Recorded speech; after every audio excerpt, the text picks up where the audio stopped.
నమస్కారం లైవ్ షోకి స్వాగతం ముందుగా కొన్ని ఆసక్తికరమైన వీడియోలు చూద్దాం आज के दिन इस पावन धरती पर हम सरदार वल्लभ भाई पटेल जी के इस निजाम को जो गुलामी से मुक्ति दिलाया है मैं आज उनको भी याद करना चाहता हूं और कहीं ना कहीं उनको नमन करता हूं।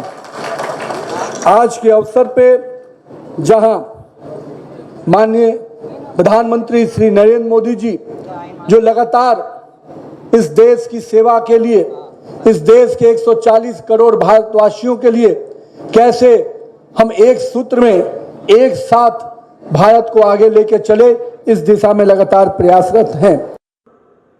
చూస్తా ఉన్నాము భారతీయ జనతా పార్టీ ప్రభుత్వం వచ్చిన తర్వాత పశ్చిమ బెంగాల్ నుంచి బంగ్లాదేశ్ కు సంబంధించినటువంటి అక్రమ వలసదారులు ఏదైతే కాంగ్రెస్ పార్టీ టీఎంసీ కారణంగా సంవత్సరాలుగా తిష్ట వేసుకొని అస్సాంలో గుండాయిజము రౌడీయిజము మాఫియాయిజం చేస్తూ హిందువుల మీద అత్యాచారాలు చేస్తున్నటువంటి బంగ్లాదేశీలు ఏ రకంగా తోక ముడిచి లక్షలాది మంది బంగ్లాదేశ్ కు తిరిగి వెళ్తున్నారో అది భారతీయ జనతా పార్టీ ప్రభుత్వం added to the Hyderabad Heroes.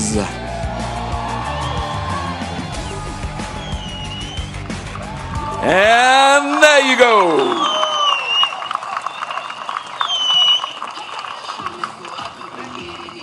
Honorable Chief Minister, Chiranjeevi Garu sir, Honorable Chief Minister, Chiranjeevi Garu sir, Honorable Chief Minister, Chiranjeevi Garu sir. మీరు అండగా నిలబడండి సోదరులారా, 10 ఏళ్ళు వెనక్కి తిరగకుండా తెలంగాణ రాష్ట్రాన్ని దేశంలోనే నంబర్ 1 గా తీర్చిదిద్దుతా మీరందరూ అండగా ఉంటారా? మీరందరూ అండగా ఉంటారా? మీరందరూ అండగా ఉంటారా? ఇంకా మాట్లాడుతుండు 2034 కూడా మేమే గెలుస్తాం, 28 కూడా మేమే గెలుస్తాం, 2028 నుంచి 34 దాకా వీళ్ళే ఉంటారట. నీకు అంత ధైర్యం ఉంటే దమ్ముంటే అసెంబ్లీకి రద్దు చెయ్యి. అప్పటిదాకా ఎందుకు ఇప్పుడే తెలుసుకున్నప్ప నువ్వు గెలుతానంత దమ్మునే కదా, నువ్వు పనిచేసినట్టు కాదు.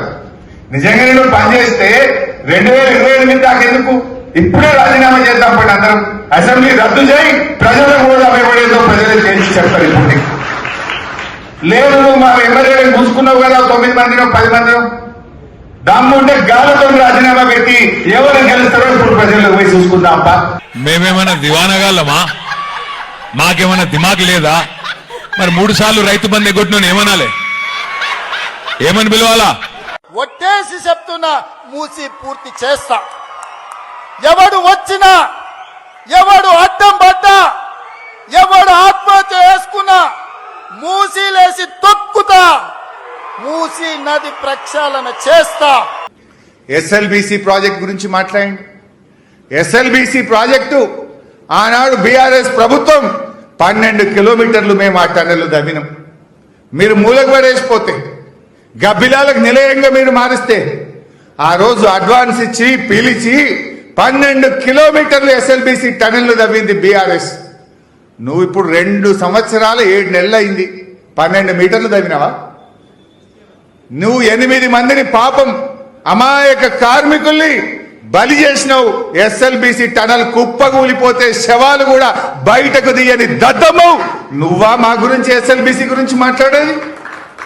ఎస్ఎల్బిసి మేము 12 కిలోమీటర్లు తవ్వినాం. ఎస్ఎల్బిసిని ఇరుకబెట్టింది మీరు, తప్పుడు విధానంలో ప్రారంభించింది మీరు.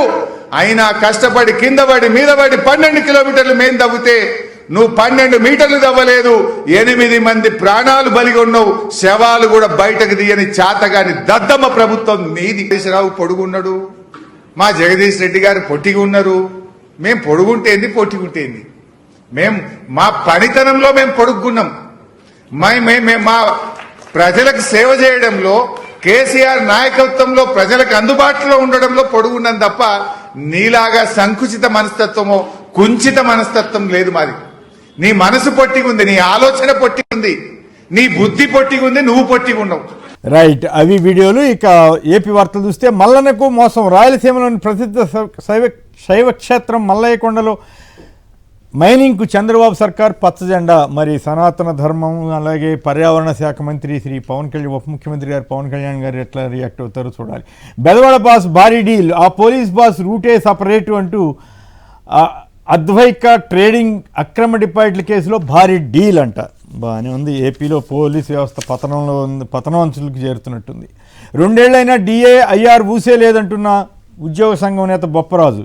ఆర్టీసీ ఆస్తులు అప్పగింతలు, డిపోలు ప్రైవేటు పరం, బెదవాడ నుంచి మొదలు. ముందుగా విద్యాధరపురం డిపో కూల్చివేత. సో సంపద సృష్టి ఏమో కానీ ప్రైవేటు వాళ్ళకి మాత్రం సంపద బాగానే సృష్టిస్తున్నట్టున్నారు చంద్రబాబు గారు, గౌరవ ముఖ్యమంత్రి గారు. సాయి కృష్ణ కేసులో లొంగిపోయిన 2 కానిస్టేబుళ్ళు ఇప్పటికే సిట్ అదుపులో మరో క్రైమ్ కానిస్టేబుల్ అంటూ వార్త ఇచ్చారు. పవన్పై వ్యాఖ్యలు చేస్తే ఇంటికి వచ్చి కొడతారంట. అబ్బబ్బబ్బబ్బా, ఈయనెవరు? తాడేపల్లిగూడెం జనసేన ఎమ్మెల్యే బొలిశెట్టి శ్రీనివాస్ గారు. అబ్బా, చాలా పద్ధతిగా ఉన్నారండి జనసేన ఎమ్మెల్యేలు. వైద్య పరీక్షల కోసం ముంబైకి పవన్ కళ్యాణ్. హైడ్రో పవర్ ప్రాజెక్టుపై నాకు అవగాహన లేదంటున్న జనసేన ఎమ్మెల్సీ నాగబాబు. బాబు పాలనలోనే అప్పుల చట్టంలో మహిళలు అంటూ మాధవ్, బీజేపీ అధ్యక్షుడు మాధవ్ ఏదో వ్యతిరేక వ్యాఖ్య చేశారు. మరి ఎందుకు? డ్వాక్రా అక్క చెల్లెమ్మలను మోసం చేసిన చంద్రబాబు అంటూ బొగ్గన ఫైర్. తిరుమలలో ఏమిటి ఘోరం?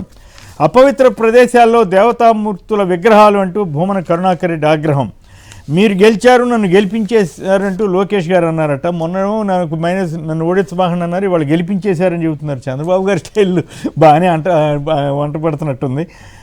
పాఠశాలల్లోకి ప్రభుత్వ ఎమ్మెల్యేల సిఫారసులు అంటే గత ప్రభుత్వ హయాంలోనే నో వేకెన్సీ బోర్డులు పెట్టిన సందర్భం ఉంటే అప్పుడు ఈనాడు వాళ్ళు వ్యతిరేకంగా వార్తలు రాశారు. ఇప్పుడేమో హైప్ ఇస్తున్నారు. సార్ మంచిదే, సంతోషం అట్లా జరిగితే. కానీ అప్పటికి ఇప్పటికి తేడా అనమాట.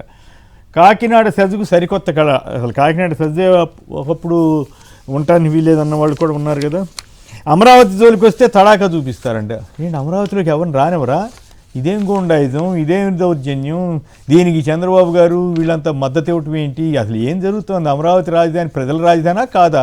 మేము వైసీపీ వాళ్ళు లేకపోతే అయ్యా ఈ తప్పు జరుగుతుందని చెప్పిన వాళ్ళు ఎవరు వెళ్ళకూడదంట. చాలా విచిత్రమైన పరిస్థితిలోకి ఆంధ్రప్రదేశ్ని గౌరవ ముఖ్యమంత్రి గారు తీసుకెళ్తున్నారా? ఇక కానిస్టేబుళ్ళు నోరు మెదపలేదని ఎల్లో మీడియా రాసుకుంది. నిజంగా నోరు మెదిపినా వీళ్ళు రాయరనుకోండి. 45 ఎకరాల ప్రైమ్ ల్యాండ్ని 30 ఏళ్ళకి ఇచ్చేశారంట. ఆ కంపెనీ ఏర్పడింది ఎప్పుడే అంటే 26 ఫిబ్రవరిలో అట. ఇక ఈ తెలంగాణ వార్తలకు వస్తే తెలంగాణపై కాషాయ జెండా. 2028లో అదే జరుగుతుంది. డబుల్ ఇంజిన్ ప్రభుత్వం ఏర్పడుతుందన్న నబీన్. బెంగాల్ తరహా పోరాటాలకు సిద్ధం కావాలి నితిన్ పిలుపు. ఒంటరి పోరుకే సై, కాంగ్రెస్ అంటేనే మోసమని మండిపడ్డ నితిన్ నబీన్. అలాగే బంగ్లాదేశీయుల్ని వెనక్కి పంపించేశామన్న కేంద్ర మంత్రి కిషన్ రెడ్డి. ఫీజు బకాయిలపై ప్రభుత్వాన్ని నిలదీస్తాం నబీన్. విద్యార్థులకు న్యాయం జరిగేదాకా పోరాటం చేస్తామన్న నబీన్.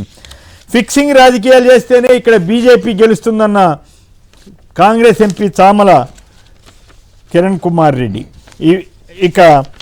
ఇక్కడ ఆసక్తికరమైన విషయం ఏంటంటే బీజేపీ వాళ్ళు దీనికి కూడా సమానం చెప్పాలి. ఓ పక్కేమో మేము అధికారంలోకి వస్తామంటున్నారు. వాళ్ళ మిత్రపక్షమైన తెలుగుదేశం అధినేత ఏపీ ముఖ్యమంత్రి శ్రీ చంద్రబాబు నాయుడు గారేమో రేవంత్ రెడ్డి గారి మీద ఒక కార్యక్రమంలో పరస్పరం పొగుడుకున్నారు. శిష్యుడిగా ఎవరు నాకు గురువు కాదన్న రేవంత్ రెడ్డి గారేమో అవును ఆయన శిష్యుడినే అని చెప్పారు. మరోవైపు ఏమో రేవంత్ నా శిష్యుడు, డాషింగ్ డైనమిక్ సీఎం, అన్ని విషయాలపై తరచూ చర్చించుకుంటాం, తెలంగాణ అభివృద్ధి కోసం ఎంతో కృషి చేస్తున్నారు, నీటి ప్రాజెక్టుల విషయంలో ఆయన చూపుతున్న చొరవ ప్రశంసనీయం, రాష్ట్రాభివృద్ధి విషయంలో రాజీ పడరు అని పొగిడితే సరే చంద్రబాబు గారిని వీరు పొగిడారు. సో వీటి మీద ముందుగా మన అతిథుల్ని పరిచయం చేద్దాం, వాళ్ళ అభిప్రాయాలు తెలుసుకుందాం. ప్రకాష్ రెడ్డి గారు భారతీయ జనతా పార్టీ రాష్ట్ర కార్యదర్శి, శ్రీ శ్రీనివాస్ యాదవ్ గారు బీఆర్ఎస్ సీనియర్ నేత, అలాగే శ్రీ కృష్ణతేజ గారు కాంగ్రెస్ పార్టీ అధికార ప్రతినిధి. ముందుగా ప్రకాష్ రెడ్డి గారు, ఈ బెంగాల్ తరహా పోరాటం అంటే ఏం చేయబోతున్నారు? అక్కడ కూడా ఈ ఓట్లతో వ్యవహారంలో మతలబ్ ఏమైనా జరుగుద్దా అనేది కాంగ్రెస్ వాళ్ళ అనుమానం ఆల్రెడీ వ్యక్తం చేస్తున్నారు. నిన్న మహేష్ కుమార్ గౌడ్ గారు కూడా అది పారదర్శకంగా లేదన్నారు. అసలు బెంగాల్ మోడల్ అంటే ఏమిటి? కాషాయ జెండా ఎట్లా ఎగరేస్తారు? అలాగే కిషన్ రెడ్డి గారు పాత బస్తీని ఉద్దేశించి చేసిన వ్యాఖ్యలు ఎంతవరకు సమర్థనీయం?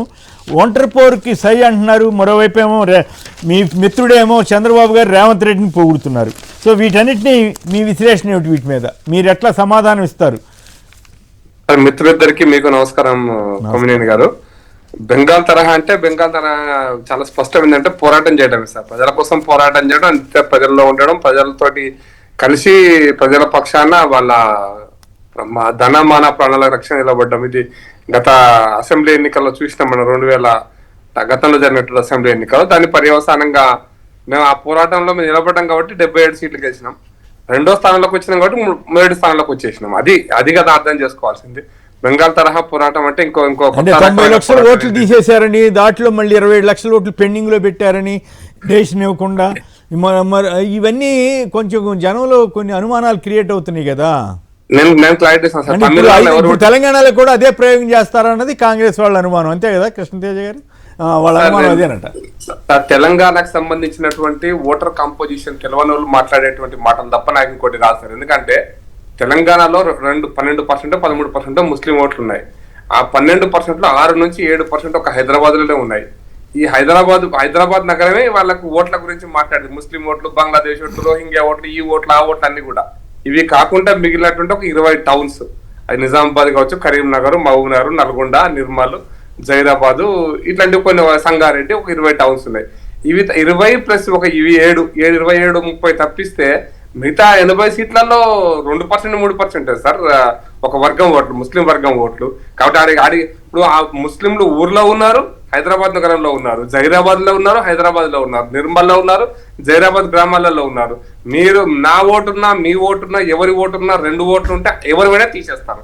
అది ముస్లిమా, హిందువా, క్రిస్టియనా, సిక్కా, ఇంకో మతమా, ఏ మతం లేని వాళ్ళ ఓటు కూడా, మేము మతం కాదనుకునే వాళ్ళు కూడా ఓటు కూడా 2 ఓట్లు ఉంటే తీసేస్తారు. ఇది నాకున్నటువంటి అవగాహన సార్ గురించి.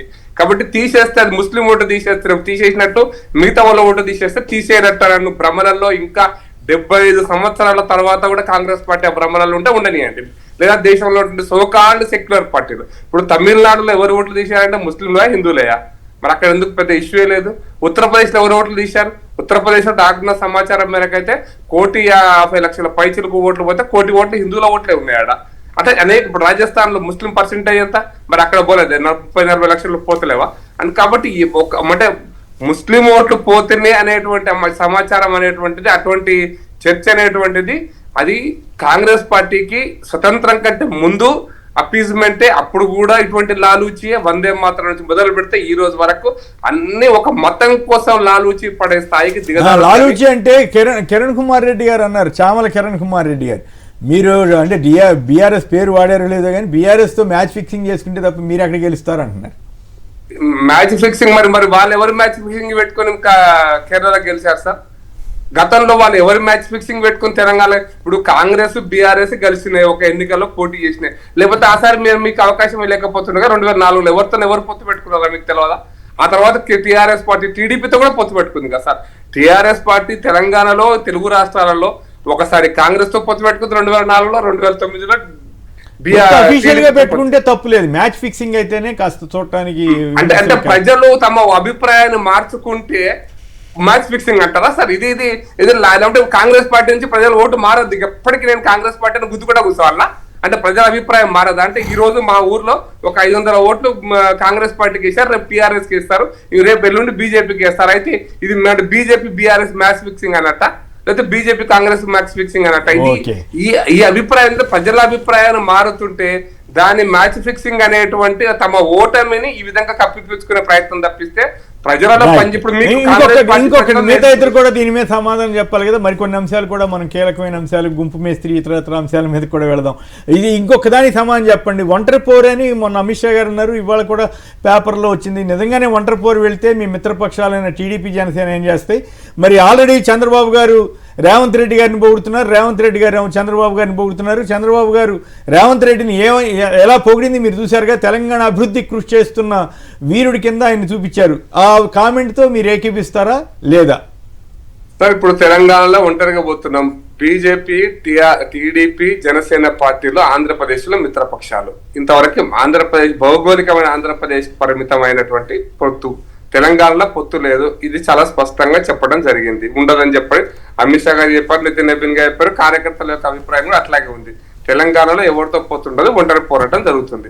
పరిస్థితులు బట్టి అప్పటికి అప్పుడు ఇంకేముంటుందనేది తెలియదు. అయితే చంద్రబాబు నాయుడు గారు రేవంత్ రెడ్డిని పొగిడినారంటే డీకే శివకుమార్ ఒకరిని పొగుడతాడు, ఇంకొకరు పొగుడతారు. అంతేందుకు మన చంద్రబాబు నాయుడు గారు మీకు బాగా గుర్తుంటది, అమరావతికి పోయినప్పుడు కేసీఆర్ చంద్రబాబు నాయుడు గారిని ఏం పొగిడారో మీరు చూశారు. చిన్న డిఫరెన్స్ ఉంది ఇక్కడ. ప్రకాష్ రెడ్డి గారు మీరు తెలివిగా అన్నింటినీ జనరలైజ్ చేసి తప్పించుకుందాం అని చూస్తున్నారు. కానీ ఇక్కడ నాకు కీలకమైన ప్రశ్న ఏమంటే, మీరు తెలంగాణలో అధికారంలోకి రావాలనుకుంటున్న భారతీయ జనతా పార్టీ ఉన్న టైంలో, భారతీయ జనతా పార్టీ మీరు పోరాటం చేస్తున్న టైంలో మీ మిత్రుడైనటువంటి చంద్రబాబు వచ్చి కాంగ్రెస్ ని పొగిడాడు, అంటే కాంగ్రెస్ ముఖ్యమంత్రిని పొగిడాడు. సో దీని మీద మీరు రియాక్షన్ ఏంటి? ఆయన వ్యాఖ్యలతో మీరు అవును రేవంత్ రెడ్డి గొప్పగానే పనిచేస్తున్నాడు చంద్రబాబు గారు చెప్పినట్లుగానే అంటారా, లేదు చంద్రబాబు మాటలను మీరు ఖండిస్తారా? కనీసం చంద్రబాబు గారు మిమ్మల్ని ఏమన్నా మీరు ఖండించలేదు, వేరే విషయం. ప్రైమ్ మినిస్టర్ ని చాలా తీవ్రమైన వ్యాఖ్యలు చేస్తేనే మీరు పట్టించుకోలేదు, మీరు ఫీల్ కాదు, అది వేరే విషయం. కానీ ఇప్పుడు అధికారంలో రావాలనుకుంటున్న తెలంగాణలో చంద్రబాబు గారి వ్యాఖ్యల్ని సమర్థిస్తారా, వ్యతిరేకిస్తారా? చంద్రబాబు నాయుడు గారు ఏం మాట్లాడినా కూడా తెలంగాణ రాష్ట్రంలో రేవంత్ రెడ్డి పరిపాలన చాలా అధ్వాన్నంగా ఉంది.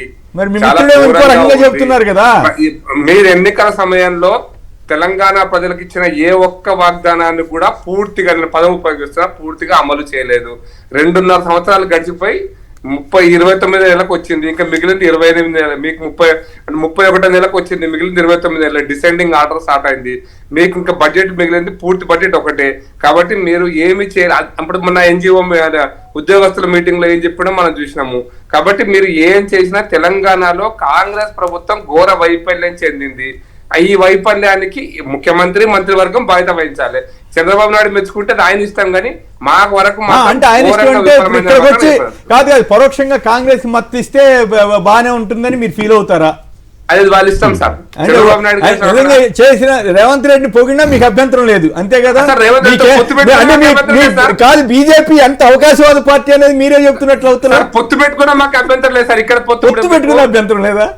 ఇప్పుడు బెంగాల్లో కమ్యూనిస్ట్ పార్టీ ఒకప్పుడు మీరు చూసిండ్రు, బెంగాల్లో కాంగ్రెస్ కమ్యూనిస్ట్ కలిసి పోటీ చేసినాయి, కేరళలో కమ్యూనిస్ట్ వ్యతిరేకంగా పోరాటం చేసినాయి. ఇప్పుడు మీకు కనపడ ఈ సంవత్సరం ఇప్పుడు కనపడదు. ఏం జరగబోతుంది అనుకుంటున్నారు? బీజేపీ మీరు ఒంటరి పోరాటం అంటున్నారు, తెలుగుదేశం రేవంత్ రెడ్డి గారికే మద్దతు ఇచ్చే అవకాశం ఉందా లేదా? మిమ్మల్ని ఇక్కడ సరే డైరెక్ట్ గా మిమ్మల్ని విమర్శించకపోయినా రేవంత్ రెడ్డిని పొగిడారంటే మిమ్మల్ని మీరు చేసే విమర్శలన్నీ ఒట్టిదనే కదా దాని అర్థం. అంటే సార్ ఇప్పుడు చంద్రబాబు నాయుడు గారి బలం ఎంత ఇక్కడ అనేది అంచనా వేసుకోండి సార్. మాటలకు వాల్యూ ఇక్కడ. ఇప్పుడు ఒక ప్రాంతీయ పార్టీ ఇంకో ప్రాంతాల్లో ఉండలేదు అనే దానికి చారిత్రక ఉదాహరణలు 100 ఉన్నాయి.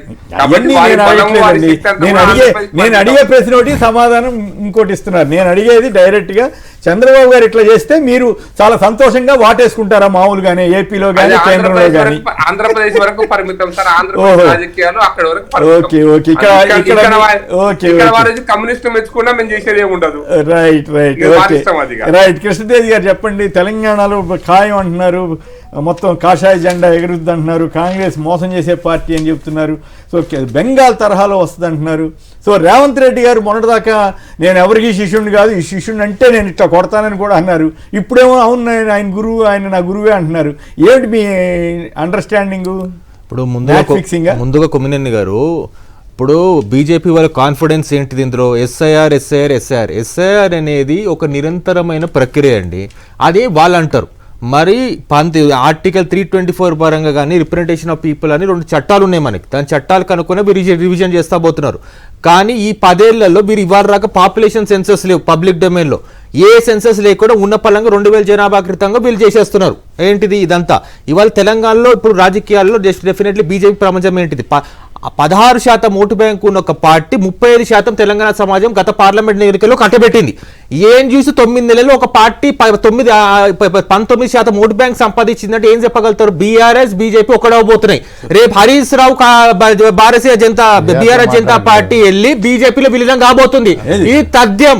ఎందుకంటే బీజేపీ డైరెక్ట్ గా రేవంత్ రెడ్డి గారు ప్రైమ్ మినిస్టర్ తో సంబంధాలు పెట్టుకున్నారనేమో ప్రచారం చేస్తారు.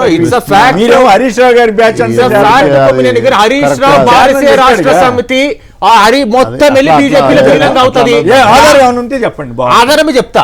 8 ఎంపీ స్థానాలు అది అప్పుడు సరే, అప్పుడు కేసీఆర్ అన్నారు. 8 ఎంపీ స్థానాలు ఎక్కడెక్కడ గెలిచారు బెల్ట్ చూడండి. మెదక్, కరీంనగర్, మళ్ళీ వచ్చేసి మన గ్రేటర్ సికింద్రాబాద్, మల్కాజ్గిరి, మొత్తం ఎక్కడెక్కడ ఉద్యమకారులు ఉన్నారో బీఆర్ఎస్ పార్టీ బలంగా ఉందో, ఎక్కడైతే హరీష్ రావు గారు ప్రాబల్యం ఉండిందో మొత్తం వన్ సైడెడ్ గా పోయి లాస్ట్ ఎలక్షన్ బీజేపీ పోయింది. మీరు హరీష్ రావు గారిని బీజేపీ పంపించాలి. మనం పంపించేదానికంటే అక్కడ గ్రౌండ్ చాలా బాగా సెట్ అయింది. ఎక్కడ కూడా హరీష్ రావు గారు వెళ్ళారని చెప్పమనండి వాళ్ళని. కవిత గారు చెప్పిన మాట మనం మాట్లాడుతున్నాం. కవిత గారు చెప్పినారు ఎట్లయినా బీఆర్ఎస్ పార్టీ వెళ్ళి బీజేపీ వెళ్ళిపోతుంది, విలీనం కాబోతుంది. హరీష్ రావు గారు రేపో మాబో బీఆర్ఎస్ బీజేపీలో జంప్ కాబోతున్నారు అని కవిత గారు పదే పదే చెప్తున్నారు. నరేటివ్ బిల్ ఎందుకు ఎవరు ఖండించరు అంటే ఒక ప్రతిపక్ష నాయకుడు తనేరాలుగా తనని డెఫినెట్లీ ఎవరైనా విమర్శిస్తున్నారా లేదా తన ఆ పార్టీలో ఉన్న వ్యక్తి? ఇంకోటి విభజన హామీల పైన వీళ్ళ స్టాండ్ ఏంటి సార్ తెలంగాణ బీజేపీది? ఇంకోటి సీలేరు పవర్ ప్లాంట్ ఏంటి, బండలాపల్ల స్టాండ్ ఏంటి, బనకచర్లపల్ల స్టాండ్ ఏంటి, గోదావరి రివర్ పైన కృష్ణా వాటర్ పైన వాళ్ళ స్టాండ్ ఏంటి? మీరు ఒప్పుకున్నారంట కదా, ఇవాళ వార్త వచ్చింది నమస్తే తెలంగాణలో రేవంత్ రెడ్డి ఒప్పుకున్నాడని చెప్పుకుంటూ రాశారు. ఇదే సార్ రేవంత్ రెడ్డి గారు బనకచర్లకు ఆమోదం అని కర్ణాటకతో ముగ్గురు సీఎంల ఒప్పందం, నావలి విస్తరణకు ఆంధ్రప్రదేశ్ అంగీకారం, పోలవరం బనకచర్లకు ప్రతిపాదనలు తలూపిన సీఎం రేవంత్ అని. ఇప్పుడు అదే విషయానికి వస్తున్నా. మనము మహారాష్ట్ర ముఖ్యమంత్రితో మాట్లాడక ముందే ఆయన మనకు అపాయింట్మెంట్ ఇవ్వక ముందే అయిపోయింది, ఒప్పేసుకున్నాం మనం నమస్తే తెలంగాణ ప్రకారం. మన అవసరమే లేదు అంటే అది ఉన్న చిత్తశుద్ధి బూత్ ఆ పేపర్ కి అంత మంచి రాస్తున్నారు. ఇంకో పాట సార్, ఇవాళ ఇవన్నీ కాదు, తెలంగాణ ఇవాళ ఎల్ఎన్టీ విస్తరణ జరుగుతుంది. తెలంగాణ బీజేపీ దానిపైన ఎందుకు ఒక్క మాట కూడా మాట్లాడతలేదు? ఇవాళ ముఖ్యమంత్రి రేవంత్ రెడ్డి గారు దానిపైన చర్చకి వెళ్తున్నారు, ఎల్ఎన్టీ పైన రమ్మని. ఆ చర్చకి వెళ్తున్నప్పుడు ఆ డిపిఆర్ బయట ఎల్ఎన్టీ గుదిబండగా మార్చుకున్నట్టేనా? మెట్రో మొదటి దశ మళ్ళీ మొదలుకు వచ్చిందని హిందూ కూడా రాసింది మొన్న. ఇప్పుడు మెట్రో మొదటి దశ మనం టేక్ ఓవర్ చేస్తున్నాం. ఎందుకు? వీళ్ళు మనకు నిధులు ఆ రోజు వేయకపోవడం, మెట్రో ఫేస్ 1 టేక్ ఓవర్ ప్రక్రియ పూర్తయ్యారు. వీళ్ళు 14,000 కోట్లు బకాయిలు మళ్ళీ ఎల్ఎన్టీ కట్టాలంటే నిధులు మనం తెచ్చుకున్న జపాన్ నుంచి వీళ్ళు విడుదల చేయలేదు కేంద్రం. దాని వల్ల తెలంగాణ ప్రభుత్వం మెట్రో 2 బూతలు పెట్టాలంటే మెట్రో 1 పూర్తి చేయాలి. గుదిబండ కాదు సార్, పెద్ద సమస్య ఏం కాదు. మనం తెలంగాణలో డెఫినెట్లీ దీర్ఘకాలిక రాజకీయాలు దీర్ఘ ప్రయోజనాల దృష్ట్యా ముందుకెళ్తున్నాము. ఇంకోటి హైదరాబాద్ మన భవిష్యత్తు దృష్ట్యా ఇక్కడ అన్ని ప్రాంతాల ప్రజలు ఉంటున్నారు కాబట్టి 1,00,000 కోట్లు స్పెషల్ గ్రాంట్ చేయమన్నాం. దీనికి కాదు కదా, పక్కనున్న స్పెషల్ స్టేటస్ ఏపీకే దిక్కులేదు ఈ రోజు నాకు కేంద్రం నుంచి నిధులు, స్పెషల్ స్టేటస్ అమరావతికి. అలాంటి తెలంగాణలో హైదరాబాద్ కి 1,00,000 కోట్లు అన్న. దీనిపైన నితిన్ నబీ గారు ఏం చెప్తారు, బీజేపీ నాయకులు ఏం చెప్తారు? ఇవాళ మన విమర్శలు కాదు, ఒక మాట మాట్లాడితే శాంక్టిటీ ఉండాలా. ఇవన్నిటికంటే ముఖ్యం ఇవాళ మనం అన్ని పేపర్లు చూస్తుంది ఏంటంటే బీజేపీ గెలుస్తుంది ఎస్ఐఆర్ ప్రక్రియ వల్ల, బెంగాల్ వల్ల. ఇవాళ మైనార్టీ పాపులేషన్ ఉంది హైదరాబాద్. పోరాటాలు చేస్తాం, ఇప్పుడు ఫీజు రీయింబర్స్మెంట్ వీటన్నిటి మీద పోరాటాలు చేస్తాం. ఇవాళ 8 మంది ఎంపీలు, 8 మంది ఎమ్మెల్యేలు, ఎమ్మెల్సీలు, ఈ 8 మంది ఎంపీలు మనం ఎక్కువ కూడా మాట్లాడుకోదు కొమ్మినేని గారు. 8 మంది ఎంపీకి ఒక్కొక్క ఎంపీకి 6 కోట్ల నిధులు ఉంటాయి. ఆ 8 మంది ఎంపీలు ఎంత నిధులు ఖర్చు చేస్తారు ఈ 2 సంవత్సరాలు తెలంగాణ సమాజం ముందు వైట్ పేపర్ పెట్టి అడగమనండి. ఎందుకంటే పోరాటాలు చేయకపోయినా పర్లేదు. మన జరిగిన మీటింగ్ చూస్తే 35% ఓటు బ్యాంక్ ఉన్న ఒక పార్టీ 3,500 మందిని కూడా జమ చేయకపోయినారు. మన నితిన్ నబీ గారి ప్రోగ్రామ్స్ లో 35% ఓటు బ్యాంక్ ఇచ్చిన పార్టీ తెలంగాణ సమాజంలో బీజేపీకి 3,500 మంది లేరు ఆ సభలో. అదే మా పిసిసి ప్రెసిడెంట్ మహేష్ అన్న కూడా చెప్పడం జరిగింది. ఇది వాళ్ళ పార్టీ రావట్లేదని పేపర్ లో ఫోటోలు వేసారు. ఇంకో పార్టీ ఆధారపడి రాజకీయాలు చేస్తారు కదా, పక్క పార్టీ మాట్లాడదు కానీ ఈయన కూడా మాట్లాడిన తర్వాత Hyderabad parliament, Secunderabad parliament booth workers meeting sir, booth workers meeting.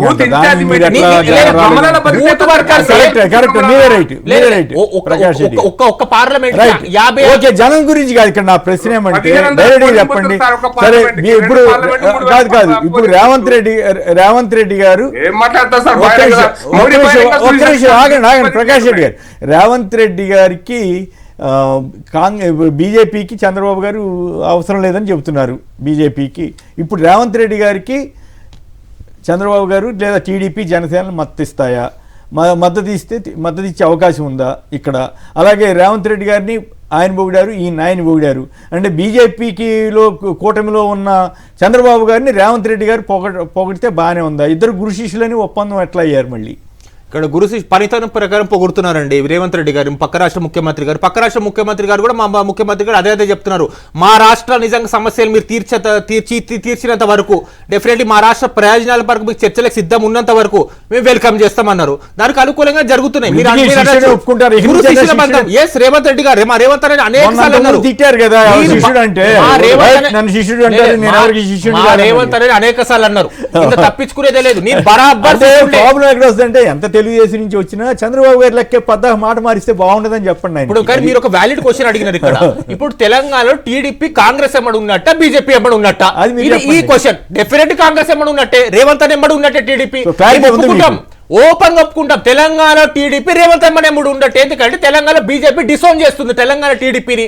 మాకు ఏపీకే పరిమితమైంది పొత్తు, తెలంగాణలో బీజేపీతో పొత్తు లేదని తెలంగాణలో ఇక్కడ ఉన్న బీజేపీ నాయకులు చెప్తున్నారు. అంటే ఒక జాతీయ పార్టీకి ప్రాంతానికి ఒకలాగా పొత్తులు ఉండొచ్చు. అది కూడా ఏంటిది కింగ్ మేకర్. అన్ని మంది ఎంపీలు పక్క రాష్ట్రాలు నిజంగా తక్కువ చూపు చూస్తున్నట్టే.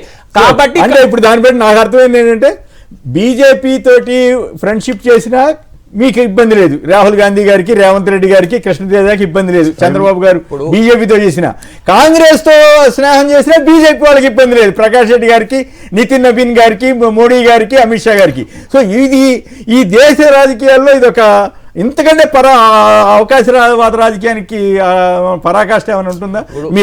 మీ రెండు పార్టీలు దేశానికి ఏం సంకేతం ఇస్తున్నాయి, ఏం ఆదర్శంగా నిలబడుతున్నాయి? మీ ఇద్దరు కావాలంటే తిట్టుకుంటారు, కావాలంటే కలుస్తారా? ఇప్పుడు మనం 2018లో ఆల్రెడీ పొత్తు ఒకసారి శ్రీనివాస్ యాదవ్ గారు కూడా మీరు పెట్టుకున్నారు, విడిపోయారు, అది వేరే విషయం. కానీ ఇప్పుడు వాళ్ళతోటి ఉంటూ మిమ్మల్ని పోగొడతాం, మిమ్మల్ని ఈతోటి ఉంటూ వాళ్ళని పోగొట్టం, ఇవన్నీ చూడటానికి మా ఓటాళ్ళకి కొంచెం ఎబ్బెట్టు అనిపిస్తుంది. అది అందుకంటే మీ ఇష్టం ఏమన్నా చేసుకోండి, వేరే విషయం. వెంకట్ గారు హైదరాబాద్ నుంచి. వెంకట్ గారు నమస్కారం, మాట్లాడండి. హలో, నమస్కారం, మాట్లాడండి సంక్షిప్త. నమస్కారం అండి, అందరికీ నమస్కారం అండి. తెలంగాణలో బీజేపీ కాషాయ జెండాను ఎగరేస్తుందా? మన దేశ ప్రజల దురదృష్టం ఏమిటి అంటే రాహుల్ గాంధీ గారు సరైన అపోజిషన్ లీడర్ కాదండి. యాక్చువల్ గా మంచి అపోజిషన్ లీడర్ కావాలి దేశానికి. ఎందుకంటే మోడీ గారి ఆటలు అన్ని సాగుతున్నాయి, సరైన లేడు. ఇలాంటి అన్ఎథికల్ పొలిటీషియన్ ఎవరైతే ఉన్నాడో దేశంలో, చంద్రబాబు నాయుడు లాంటి వాళ్ళని ఎంటర్టైన్ చేస్తున్నాడు రాహుల్ గాంధీ గారు, రేవంత్ రెడ్డి గారు అన్నది మనకు అనేకమైన నిదర్శనలు ఉన్నాయి. రెండవది దానికి బీజేపీ వాళ్ళు కూడా ఫీల్ కావట్లేదు కదా వెంకట్ గారు ఒక్క నిమిషం. రెడ్ బుక్ కి పార్ట్నర్ అయ్యాడండి. ఆంధ్రప్రదేశ్ పోలీసే కాదండి, రేవంత్ రెడ్డి గారు కూడా. రేవంత్ రెడ్డి గారు ఎందుకంటారు, ప్రకాష్ రెడ్డి గారు బీజేపీ వాళ్ళు కూడా అయినట్టే కదా, అది వాళ్ళు ఫీల్ కానప్పుడు మీరేం చేస్తారు? Right, okay, right. Srinivas Yadav గారు చెప్పండి, ఏమిటి మీరు మ్యాచ్ ఫిక్సింగ్ చేసుకుంది నిజమేనా? తెలంగాణలో మళ్ళీ కాషాయ జెండా అంటున్నారు బీజేపీ వారు. ఒకటండి, స్పష్టంగా ఐ థింక్ 87 అనుకుంటా, 82 2 ఎంపీలు గెలిచింది బీజేపీ పార్టీ దేశంలో. 84లో గెలిస్తే అప్పటి నుంచి ఈరోజు దేశంలో 300 ఎంపీలకు పైన పోయింది లాస్ట్ టైం, మొన్న వచ్చినాయి. కానీ తెలంగాణలో మాత్రం ఎక్కడ ఉండాలో అక్కడే ఉంది. ఎందుకు అంటే ఆ ఐడియాలజికల్ లైన్ ఏదైతే ఉందో వాళ్ళది, ఆ ఐడియాలజికల్ లైన్ను తెలంగాణ సమాజం ఒప్పుకుంటలేదు. ప్రకాష్ సార్ నేనేమంటున్నా, 40 ఏళ్ళ రాజకీయంలో ఒక పార్టీ 2 ఎంపీల నుంచి ఈ దేశంలో ప్రధానమంత్రి స్థాయికి వన్ సైడ్గా గెలిచిన పార్టీ 3 సార్లు ఈరోజు దేశాన్ని పరిపాలిస్తున్న పార్టీకి చిన్న రాష్ట్రమైన తెలంగాణ రాష్ట్రంలో ఎందుకు ముందుకు రాలేదు అంటే ఏంటంటే సార్, పార్టీ ఐడియాలజికల్గా సార్ దశల వారికి వస్తుంది, ఒకసారి రాదు కదా సార్. 8 నుంచి పోయి 65 కావు కదా సార్, అంత ఈజీ కాదు కదా, మ్యాథమెటిక్స్ కాదు. పార్లమెంట్ సీట్ల గురించి నేను parliament is different sir, assembly is different. అసెంబ్లీకి ప్రజలు ఒక తీరుగా ఆలోచిస్తారు, పార్లమెంట్కు ఒక తీరుగా ఆలోచిస్తారు. మనం ఎన్నోసార్లు చూసినాం, మీకు తెలుసు. కాబట్టి వాళ్ళు ఆశ ఉండడంలో తప్పులేదు, కానీ వాళ్ళ ఆశ ఎక్కడ కూడా జరుగుతలేదు అనేది గతం వర్తమానంలో మనకు అర్థమవుతుంది, భవిష్యత్తులో కూడా అదే జరుగుతుంది. రెండోది, ఇప్పుడు సర్ గురించి అన్న చెప్పిండు, అన్న ఓట్లు డబుల్ ఓట్లు ఉంటే తీసేయడానికి ఎవరు కూడా అభ్యంతరం చెప్తలేరు. కాకపోతే ఒక ఎగ్జాంపుల్ చెప్తా. బెంగాల్లో సో ఒక మహమ్మద్ హుస్సేన్ ఏదో నేమ్ కరెక్షన్ ఐ థింక్, అతను ఓటు లేదు, ఆయన నామినేషన్ వేసిండు, ఆయన ఓటు లేదని తీసేసిండ్రు. ఆయన సుప్రీంకోర్టుకు పోయి ఓటు ఉందని తెచ్చుకున్నాడు, తెచ్చినాక గెలిచాడు. ఆయన ఓటు వేసుకోలేదు, ఆయనకు ఓటు వేసుకొని అధికారం ఇలా ఓటు ఇచ్చిండ్రు, ఓటు వేసుకొని అధికారం, కానీ ఆయన 20-30 వేల మెజార్టీతో గెలిచిండు. ఇది కేస్ స్టడీ. రెండోది ఏమంటున్నా అంటే, అన్న మీరే కదన్నా 12 ఏళ్ళ నుంచి పరిపాలిస్తున్నారు ఈ దేశాన్ని, ఎట్లొచ్చిరన్న మరి బంగ్లా నుంచి ఆర్ నుంచి భూటాన్ నుంచి పాకిస్తాన్ నుంచి, మీరే కదా ఈ దేశాన్ని పరిపాలిస్తుంది, మీరే కదా కాపాడాల్సింది బయటికి రాకుండా. ఈ దేశ ప్రధాని మోడీ కదా, మరి కాపాడకుండా మీరు వచ్చి ఏడొచ్చిండ్రన్న. కాబట్టి మీరు ఊరికేనే మీరు ఒక ఆలోచనతో ఉండి అవతల ఒక కమ్యూనిటీ చెప్పమని సార్. ఇప్పుడు సెంట్రల్ ఫోర్సు దేశ భద్రత ఎవరి చేతులు ఉంటుంది? ఈ దేశ ప్రధాని చేతులు ఉంటుంది, ఈ దేశాన్ని పరిపాలిస్తున్న పార్టీ చేతులు ఉంటుంది. మరి ఇన్ని రోజులు 12 సంవత్సరాలు కళ్ళు మూసుకొని ఉన్నదా, పని చేయలేదా అంటే వాళ్ళే సమాధానం చెప్పాలి. అంటే సర్ పేరు మీద ఒక కమ్యూనిటీని వాళ్ళు టార్గెట్ చేస్తున్నది అర్థమవుతాం. మత పార్టీ వాళ్ళు కూడా మతం ఐడియాలజికల్నే ఉన్నారు కదా, అది వాళ్ళే చెప్తున్నారు కదా, ఇప్పటి నుంచి కాదు కదా, 40 ఏళ్ళ నుంచి అదే చెప్తున్నారు. రెండో విషయం, మిత్రుడు మాట్లాడిండు, బీజేపీతోనే అయితాము. ఇంకొకటి ప్రకాష్ ఇంకోటి కూడా మాట్లాడాడు, కాంగ్రెస్ పార్టీతో పొత్తు పెట్టుకున్నది. మేము తెలంగాణ కోసం ఆ రోజు మా నాయకుడు చెప్పిండు, గొంగళి పురుగునైనా ముద్దాడుతానన్నాం. మీ దాంట్లో 2 ఎమ్మెల్యేలు ఉంటే ఆ రోజు లక్ష్మీనారాయణ రాజీనామా చేస్తే ఆయన నిలబడి గెలిపించుకుంది బీఆర్ఎస్ పార్టీ, కానీ ఆయన మీద పోటీ పెట్టలే. కిషన్ రెడ్డి గారు పారిపోయారు, అది కూడా తెలుసు. సో ఆ టైంలో మేము తెలంగాణ కోసం అందరితో ప్రయాణం చేసినాం, ఒకరు నువ్వు నేనని కాదు. అందుగురించి మా నాయకుడు గొంగడి పురుగునైనా ముద్దాడుతాను తెలంగాణ కోసం అన్నాడు, అట్లనే ప్రయాణం చేసినాం, తెలంగాణ సాధించినాం. సో రెండో విషయం, మిత్రుడు చెప్తున్నాడు హరీష్ రావు 100 సార్లు చెప్పిండు, ఎవడన్నా చెప్తే చెప్పుతాను కొడతా అని చెప్పిండు. నేను కమిట్మెంట్ కార్యకర్తను, ఒక క్రమశిక్షక నాయకుడిని. నిన్నగాక మొన్న గొంతు తెచ్చుకొని చెప్పిండు, అరే నా మొత్తం చరిత్ర చూడండి నాయన, 4 పార్టీల పాటిన చరిత్ర లేదు. మీరు రేవంత్ రెడ్డికి ఎక్కడ పుట్టిండో, ఏ పార్టీలో సార్ అంటే సార్ రాజకీయం సార్ రాజకీయంగా పుట్టడం అంటే అది కాదు. రాజకీయంగా ఆయన ఎక్కడ నిలబడి నుంచి వచ్చిండో, ఎక్కడున్నాడో, ఈరోజు ఎక్కడున్నాడో తెలుసు కదా. సో ఆయన మాట్లాడు ఎన్ని అబద్ధాలు సార్, ఎన్ని మాటలు మాట్లాడుతుండు. ఈరోజు హరీష్ రావు గురించి, ఒక కమిట్మెంట్ ఉన్న నాయకుడి గురించి ఈరోజు హరీష్ గురించి మాట్లాడడం ఎట్లా ఏమైతే సార్? కాంగ్రెస్ నాయకులు నేను అర్థం చేసుకో ఆలోచించలేదు. కొంచెం ఎక్కడ మేము ఏమన్నా లైన్ ఎక్కడ మారిండా హరీష్ రావు? ఏదైనా పదం జారిండా? ఏదైనా అనిపించిందా? అంటే హరీష్ రావు గారు అట్లా చేస్తారా చేయరా అనేది పక్కన పెడితే, మొత్తం మీద హరీష్ రావు గారి మీద ఎందుకు ఫోకస్డ్ గా కావాలని చేస్తున్నారా, లేకపోతే నిజంగా అట్లాంటి ఆలోచన బీజేపీ వాళ్ళు ఏమైనా ఆఫర్ పంపి? ఇది కొత్తగా సార్, ఇది కొత్త కాదు. ఎప్పుడు ఆర్గ్యుమెంట్ లేనప్పుడు, కమిట్మెంట్ గా డిస్కషన్ చేయనప్పుడు, పాలసీల మీద మాట్లాడినప్పుడు గిట్లాంటి డిస్కషన్ చేస్తారు. హరీష్ రావు గారు పోతారు, ఈడ ఇదైతుంది, ఆడ అదైతుంది. ఇప్పుడు హరీష్ రావు గురించి ఇప్పుడు అదే చర్చ. ఎవరు హరీష్ ఇక్కడ చర్చ ఉంది. హరీష్ రావు ఎవరు పోయినరు? మీ ముఖ్యమంత్రి ఏ పార్టీ నుండి వచ్చిండు, ఎక్కడ ఎమ్మెల్యే అయిండు, ఎవరు ఎమ్మెల్యేతో వర్కింగ్ సార్? ఇంకోటి కాంగ్రెస్ పార్టీ ఎంత దరిద్రమైన బతుకు కాంగ్రెస్ పార్టీ. ఎందుకు చెప్తున్నా అంటే సార్, ఆయన ఎమ్మెల్యే అయింది టీడీపీ సార్, వర్కింగ్ ప్రెసిడెంట్ అంటే ఏమో పీసీసీ వర్కింగ్ ప్రెసిడెంట్ అయింది సార్. ఒక పార్టీలో ఎమ్మెల్యే అయిన తీసుకొచ్చి పార్టీ ప్రెసిడెంట్ వర్కింగ్ ప్రెసిడెంట్ చేస్తారా సార్? నేనేమంటున్నా వేరేటోళ్ళ మీ ఆ చైతన్యము, ఆ పని మీ నాయకుడికి ఉంటే తప్ప మా నాయకులకు లేదని స్పష్టంగా చెప్తున్నాం. హరీష్ రావుకు లేదు. చంద్రబాబు గారిని గురువుగా ఒప్పుకున్నాడు, ఇప్పుడు ఎట్లా ఉంటాయి సార్ ఆయన మాటలు? ఎంత అబద్ధాలు సార్. మొన్న నల్గొండ సభ ఆయన నాకు గురువు అని చెప్పిండు. ఒకసారి మీలాంటి జర్నలిస్ట్ అడితే గురువు వాడరా భయ్, నాకు నేనే గురువును అన్నాడు. నిన్ననేమో గురువు అన్నాడు. ఏమన్నా ఉంటుంది సార్? నిన్ననేమో తులం బంగారం అంటే, ఈ రోజేమో ఇంకోటి అంటే 2000 పింఛనాడు. ఇప్పుడు మనం చూసినాం కదా సార్, అవ్వ మాట్లాడుతుంది మహబూబ్నగర్ నుంచి, ఈ నెల 2000 వచ్చే నెల 4000 అంటే, ఈ నెల 2000 అంటే, ఇంకో నెల 15000 అంటే, ఏదైనా ఒక్క మాట ఇప్పుడు తెలుగుదేశం వాళ్ళు మాకు మద్దతు ఇస్తారని కృష్ణతేజ అప్పుడు దానికి చంద్రబాబు నాయుడు బ్రెయినే కదా సార్ రేవంత్ రెడ్డి. దాంట్లో ఇంకేం ఆయన ఓపెన్ ఒరిజినల్ కాంగ్రెస్ వాళ్ళు దామోదర్ రాజు వాళ్ళంతా వాళ్ళు లేరు సార్, వాళ్ళు అయిపోయింది వాళ్ళ పని. ఇప్పుడు ఆయన చెప్తున్నాడు అయిపోయింది కదా. కాకపోతే ఈ రోజు గురువు నిన్న కాదని ఇవాళ గురువు అని చెప్పి, రేపు గురువు మా గురువు అని చెప్పి, ఇప్పుడు కృష్ణదేవ కూడా చెప్తుండు టీడీపీ మాతో ఉందని చెప్తుండు కదా. ఇంకేం కావాలి సార్? అరే నేనే అప్రిషియేట్ చేస్తున్నా. టీడీపీ చంద్రబాబు నాయుడు రేవంత్ రెడ్డితో ఉన్నా అని చెప్తున్నాడు. ఇప్పుడు బీజేపీ తెలుసుకోవాలి, బీజేపీ తెలుసుకోవాలి, రాహుల్ గాంధీ తెలుసుకోవాలి. ఈ ముఖ్యమంత్రి రేవంత్ రెడ్డి మావోడా, బీజేపీ ఓడా, టీడీపీ ఓడా, ఎవరు నాయన అని వాళ్ళు తెలుసుకోవాలి. ఇప్పుడు ఎవరికి మీకు మాకు ఎవరికి సంబంధం లేదు సార్. ఇప్పుడు ఉన్న ప్రశ్న ఏంటంటే బీజేపీ అధిష్టానం ఏదైనా కృష్ణతేజని మెచ్చుకోవాలి, ధైర్యంగా చెప్పాడు తెలుగుదేశం పార్టీ మాతోటి ఉంటుంది. దాని జెండాలు ఎగరేశారు, వాస్తవము. ఎందుకంటే నిన్ననే చెప్పింది కదా. కానీ ఒకప్పుడు కాదు తెలుగుదేశం అంటే ఒకప్పుడు విలువలతో కూడిన పార్టీ, ఓ పద్ధతి కూడా అనుకునేవాళ్ళు. కానీ ఇప్పుడు ధైర్యంగా చెబుతారు కాంగ్రెస్ బీజేపీ వాళ్ళు ఇక్కడ అక్కడ మా చంద్రబాబు నాయుడుకు విలువలు ఉన్నాయా సార్? మీరు ఎట్లా మాట్లాడతారు సార్? చంద్రబాబు నాయుడు చెప్పింది తెలుగుదేశం స్థాపించి అదే అంటే తెలుగుదేశానికి విలువలు ఉండొచ్చు, కానీ చంద్రబాబు నాయుడుకి ఏమైనా విలువలు ఉన్నాయా సార్? ఈ రోజు మోడీని ఏమన్నాడో తెలుసు, మట్టి ఏమి తెచ్చిండో తెలుసు, నల్ల డ్రెస్ తీసుకొని ఏం మాట్లాడిందో తెలుసు. మోడీ గారు ఖండించారు. ప్రకాష్ రెడ్డి గారు మోడీ గారే ఒప్పుకున్నాడు, మాటలన్నీ ఒప్పుకున్నాడు. నల్ల డ్రెస్ తీసుకొని, నల్ల డ్రెస్ అన్న ప్రకాష్ అన్న వినాలి, నల్ల డ్రెస్ వేసుకొని మాట్లాడిండారు ఆ రోజు సార్. మాట్లాడింది మోడీ గారు ఏమంటుండే తెలుసు. మోడీ గారే ఫీల్ అయినప్పుడు మనబోటాలు చెప్పినా ఏమో బీజేపీ పార్టీ అధికారమే లక్ష్యం చేస్తుంది. ఓకే, జయప్రకాష్ గారు హైదరాబాద్ నుంచి. జయప్రకాష్ గారు నమస్కారం అండి, మాట్లాడండి. నమస్కారం అండి. నమస్కారం. గ్యారంటీగా బీజేపీనే ఫ్యూచర్ అన్ని ఎలక్షన్ లో బీజేపీనే గెలుస్తుంది సార్. తెలంగాణలో కూడా గెలుస్తుందా? అన్ని చోట్ల బీఆర్ఎస్ వాళ్ళు చాలా హోప్ పెట్టుకుంటున్నారు, మరి మేమే గెలుస్తామని రేవంత్ రెడ్డి మన కేటీఆర్ గారు వాళ్ళంతా చెప్తున్నారు కదా. 2034 వరకు నేనే ఉంటానని రేవంత్ గారు అంటున్నారు. అదే సార్ వాళ్ళు పగటికర్లకు అంటారు అక్కడ ఈసీఐ తో డైరెక్ట్ అలయన్స్ కు బీజేపీ అక్కడికి వెళ్ళారా? మీరు అక్కడికి వెళ్ళారా? కమిషన్ అపాయింట్మెంట్ రిక్కింగ్ అయిపోయింది. అక్కడ ఎప్పుడైతే సీజేఎన్ తీస్తారో అక్కడే అయిపోయింది. ఎలక్షన్ కమిషన్ వాళ్ళ ఇష్టానికి అత్యవసర ఆంబోధన వదిలేశారు ఎలక్షన్ కమిషన్. చెప్పాలంటే అంటే